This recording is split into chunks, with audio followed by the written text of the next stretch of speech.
सर्वेभ्यो नमो नमः।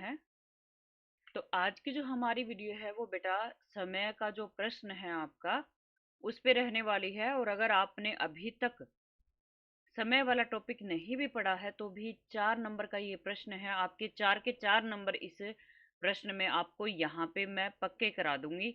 तो इस वीडियो को आप ध्यान से देखना, प्लीज स्किप मत करना और प्लीज चैनल को सब्सक्राइब जरूर कर लीजिए। जितने भी बच्चे देख रहे हैं सब्सक्राइब नहीं कर रखा है, आपका जो सब्सक्रिप्शन है वो हमें मोटिवेशन देता है और अच्छी मेहनत करने पे और अच्छी वीडियोज बनाने के लिए। तो मैं बैक टू बैक आपके सैम्पल पेपर की वीडियोज बना रही हूँ और हर पार्ट हर एक के एंड में मिल रहा है। जैसे फर्स्ट पार्ट के एंड में आपको सेकंड मिल जाएगा, सेकंड के एंड में थर्ड मिल जाएगा, इस तरीके से सारे पार्ट मिलेंगे। और बेटा देखिए, कराने को तो मैं एक ही वीडियो में सारे आंसर फटाफट बता सकती हूँ या ऐसे ही टिक भी करा सकती हूँ, लेकिन उसका कोई फायदा नहीं होगा। मैं चाहती हूँ कि आपको प्रश्न हल करना आए, कि आपके नंबर अच्छे आए। और अगर कोई बच्चे को दिक्कत आ रही है तो कम से कम वो पास भी हो जाए। तो इस तरीके से मैं यहाँ पे वीडियोज बना रही हूँ कि डिटेल्स, नहीं तो सैंपल पेपर जरूरी नहीं है इतनी बड़ी वीडियो बनाने का और इतने पार्ट में बनाने का, क्योंकि एक ही प्रश्न जो है उसको भी मैं काफी डिटेल में बताती हूँ। कोशिश करती हूँ कि वो टॉपिक ही आपका वहाँ पे क्लियर हो जाए, ठीक है। तो प्लीज चैनल को सब्सक्राइब जरूर कर देना और वीडियो को लाइक करना मत भूलना। तो अभी हम इस वीडियो को शुरू कर लेते हैं। ये है, पहले इसका टॉपिक देखिए आप। काल बोधक शब्दई अधोलिखित दिनचर्याम पूरयत। काल बोधक शब्दों से नीचे लिखी हुई दिनचर्या को पूरा करो। यानी कि ये लाइनें लिखी हुई हैं, इसमें आपकी एक रूटीन लिखी हुई है दिन की, उसको पूरा करना है। और क्या लिखा है यहाँ पे? केवलम प्रश्न चतुष्टयम, आपको केवल 4 प्रश्न करने हैं। यानी कि यहाँ पे 5 वाक्य आपको दिए हैं और आपको 5 में से 4 करने हैं, ठीक है। और हर एक 1 नंबर का है, यानी कि ये प्रश्न है आपका 4 नंबर का। तो सबसे पहले बेटा मैं कुछ मेन बातें हैं वो मैं यहाँ पे बता देती हूँ, ठीक है। क्या कि देखिए, एक तो यहाँ पे तो देखिए वादने लिखा हुआ है हर वाक्य के एंड में। अगर वादने नहीं लिखा हो तो आपको जो भी समय आप लिखोगे उसके एंड में आपको जोड़ना होता है क्या? वादने। समझ में आ गया? कि पंच वादने, अगर 5 बज रहे हैं तो 5 की संस्कृत लिखो पंच और पीछे जोड़ दो वादने। लेकिन यहाँ पे लिखा हुआ है तो आपके लिए ये दिक्कत नहीं है, लेकिन हो सकता है पेपर में ना लिखा मिले तो आपको वहां पे जोड़ना है वादने। एक बात क्लियर हो गई सबको? चलिए आगे बढ़ते हैं। अब कुछ है ना पॉइंट है वो आप नोट कर लो खूब अच्छे से। अब इसमें मैं यहाँ पे जो लिखूंगी ना उसको पहले आप कॉपी में अच्छे से नोट कर लेना कि 4 टाइम सबसे ज्यादा पूछे जाते हैं आपके पेपर में। एक तो बाई चांस ही पूछेगा कि अगर मान लो 2:10 है तो वो 10 मिनट है, उसको कैसे लिखोगे? तो 4 ज्यादा पूछे जाते हैं, उनको नोट कर लो। देखो, एक तो होता है कि पूरा ही बजे, जैसे कि 4 बज रहे हैं तो आप इसको सीधा लिख दो कि 4 की संस्कृत लिखो चतु, और वादने पीछे लिखना होता है तो चतुहु में जो विसर्ग है वो ऊपर चला गया, चतुर्वादने लिख दिया। ठीक है, एक तो 4 बज गए, फिर 4:15, 4:30 और 4:45। अब ये जो लास्ट वाला मैंने लिखा है ना, ये वाला 4:45, यहाँ पर दिक्कत होती है। क्या? आप देखते हो कि 4:45 है, तो आप जब संस्कृत बनाते हो तो उसको लिखने में गड़बड़ कर देते हो। अभी बताऊंगी, प्लीज वेट करना। तो सबसे पहले हम सवा वाला देख लेते हैं कि 4:15, यानी कि 4:15 है, 4:15 है। तो आप कैसे करोगे? 15 मिनट को क्या लिखते हैं? सैपाद। आपको जैसे ही 15 मिनट लिखा हुआ आगे मिले आप उसके लिए सैपाद शब्द इस्तेमाल करेंगे। फिर आगे सेम टू सेम जो 4 की संस्कृत है वो लिखेंगे आप, ठीक है। चतुर्वादने, सैपाद चतुर्वादने। समझ में आ रहा है ना आपको? यानी कि सवा के लिए चतुर्वादने का 4 था, उसके आगे सवा के लिए आपको केवल सैपाद शब्द यूज करना है, ये नोट कर लो, ठीक है। साढ़े के लिए क्या इस्तेमाल करोगे? 4:30, यानी कि 4:30 के लिए क्या मैं यहाँ पे लिख रही हूँ, कॉपी में साथ के साथ नोट कर लो, सार्ध। सॉरी, ये सार्ध।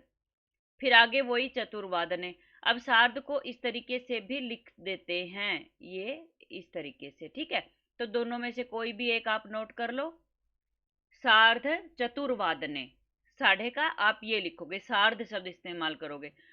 अब सबसे मेन जो है उसको ध्यान से देखो, जो 4:45 बजे हैं, देखने में 4 दिख रहा है, ये देखिए 1 बज गया ना हमारा, कि 4:45, 4:45 जो है ना बेटा, ये 4:45 जो है ना, ये होता है 4:45। क्या होता है? 4:45। ये वाला जो प्रश्न है ना, ये नंबर कटवाता है सारे बच्चों का। इसको आपको अच्छे से समझना है। क्या करना है इसमें? 4:45 कितना बजा है? 4:45। पौने की संस्कृत देखो पहले तो क्या होती है? पादोन होती है, ठीक है, पादोन।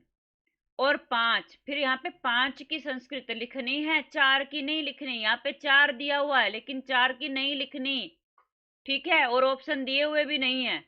तो आपको क्या करना है? पादोन पंच वादने, तो फिर जोड़ना ही होता है। पादोन पंच वादने, लिखा हुआ 4 देख करके गड़बड़ मत कर देना। 45 का मतलब है 5 बजने में 15 मिनट की कमी है। जैसे 1 घंटे का टाइम है, 60 मिनट का 1 घंटा होता है, उसको 4 चरणों में, 4 पादों में बांटा गया है, ठीक है। 4 चरण इसके बना दिए, यानी कि 15-15 मिनट के, 15-15 मिनट के बनाए हैं। समझ में आ रहा है आपको? तो 1 15 सवा हो गया, फिर 15 और जोड़ दिया तो सार्ध हो गया, साढ़े हो गया, फिर 15 और जोड़ा तो पौने हो गया, और फिर 15 और जोड़ा तो पूरे बज गए, जितना भी बजना था। तो आप ये जो 4:45, 4:45, 4:45, पौना जो है ना, उसको अच्छे से नोट कर लेना, ठीक है। ये वाला जो 1 नंबर का प्रश्न है, इसमें आपका नुकसान हो सकता है, ये नहीं होना चाहिए। तो चलिए आगे बढ़ते हैं और प्रश्न को शुरू करते हैं। मैंने काफी डिटेल में आपको ये समझा दिया है, मुझे नहीं लगता आपको कोई भी डाउट यहाँ पे रहने वाला है, ठीक है। पहला वाक्य है यहाँ पे, मम माता प्रातः, मेरी माता प्रातः सुबह, रिक्त स्थान, यहाँ पे लिखा है क्या? 4:15, यानी कि 4:15 वादने बजे उत्तिष्ठति। तो आपको 4:15 की संस्कृत यहाँ पे लिखनी है।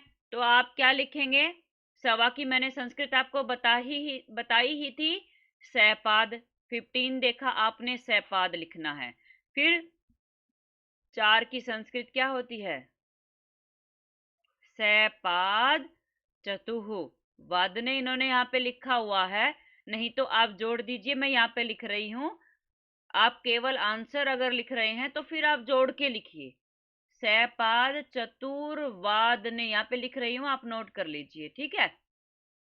सैपाद चतुर्वादने, चतु में टू के बाद आएगा विसर्ग, और उस विसर्ग को रे हो गया, जो कि वे के ऊपर चला गया है, ठीक है। और चलिए अभी हम दूसरा रिक्त स्थान कर लेते हैं। दूसरा रिक्त स्थान यहाँ पे है, सा रिक्त स्थान पंच, पूरे 5 बजे हुए हैं। देखिए यहाँ पे कुछ भी नहीं लिखा हुआ, 5 बजे के बाद में वादने योगा अभ्यासम करोति, और सुबह फिर 5 बजे क्या करते हैं? योगा अभ्यास करते हैं। तो यहाँ पे पूरे ही 5 बजे की बात हो रही है, तो आपको पूरा अगर लिखना है तो आपको पता ही है, 5 की संस्कृत लिख दो, 5, और फिर बाद में जोड़ दो वादने, ठीक है। आपको 1 से 12 तक की जो गिनती है ना, उसकी संस्कृत याद होनी चाहिए, ठीक है। ये आपको ये कम से कम 1 से 12 तक की याद होनी चाहिए। आगे बढ़ते हैं। तदनंतरम सा स्नात्वा रिक्त स्थान 6:45, यहाँ पे ये ध्यान रखना है, 6:45 यहाँ पे दी हुई है, यानी कि 6:45 का मतलब क्या है बेटा? कि 7 बजने में 15 मिनट की कमी है। तो 6:45 है ये टाइम, 6:45 मत करके आना, ठीक है, गड़बड़ हो जाएगी। वादने भोजनम पचती, भोजन पकाती है, ठीक है। तो आपको क्या करना है? 6:45 की लिखनी है, और पौने का संस्कृत आपको मैंने बताया ही है, पादोन, और 7 लिख दो सप्त, और बाद में वादने, पादोन सप्त वादने, ठीक है। आगे अगला वाक्य देखते हैं। भोजनम गृहीत्वा, भोजन ग्रहण करके, अहम रिक्त स्थान, फिर लिखा है 7:30, 7:30 वादने बजे, विद्यालयम गच्छामि, विद्यालय जाती हूँ, कितने बजे? 7:30। साढ़े की संस्कृत क्या होती है? सार्ध। तो हम यहाँ पे लिख देते हैं, आप भी नोट कर लीजिए कि सार्ध, फिर 7 की लिख दो, साथ की होती है सप्त, और फिर वादने।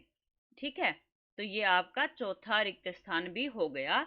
पांचवा देखते हैं, अहम रिक्त स्थान, फिर लिखा है 2, 2 बजे की बात हो रही है। वादने आगत्य पुनः भोजनम करोमि, कि 2 बजे आकर के दोबारा मैं फिर भोजन करती हूँ। कितने बजे की बात हो रही है? 2 बजे की। तो दो की संस्कृत आपको क्या लिखोगे? द्वि। ठीक है, मैं भी यहाँ पे लिख देती हूँ।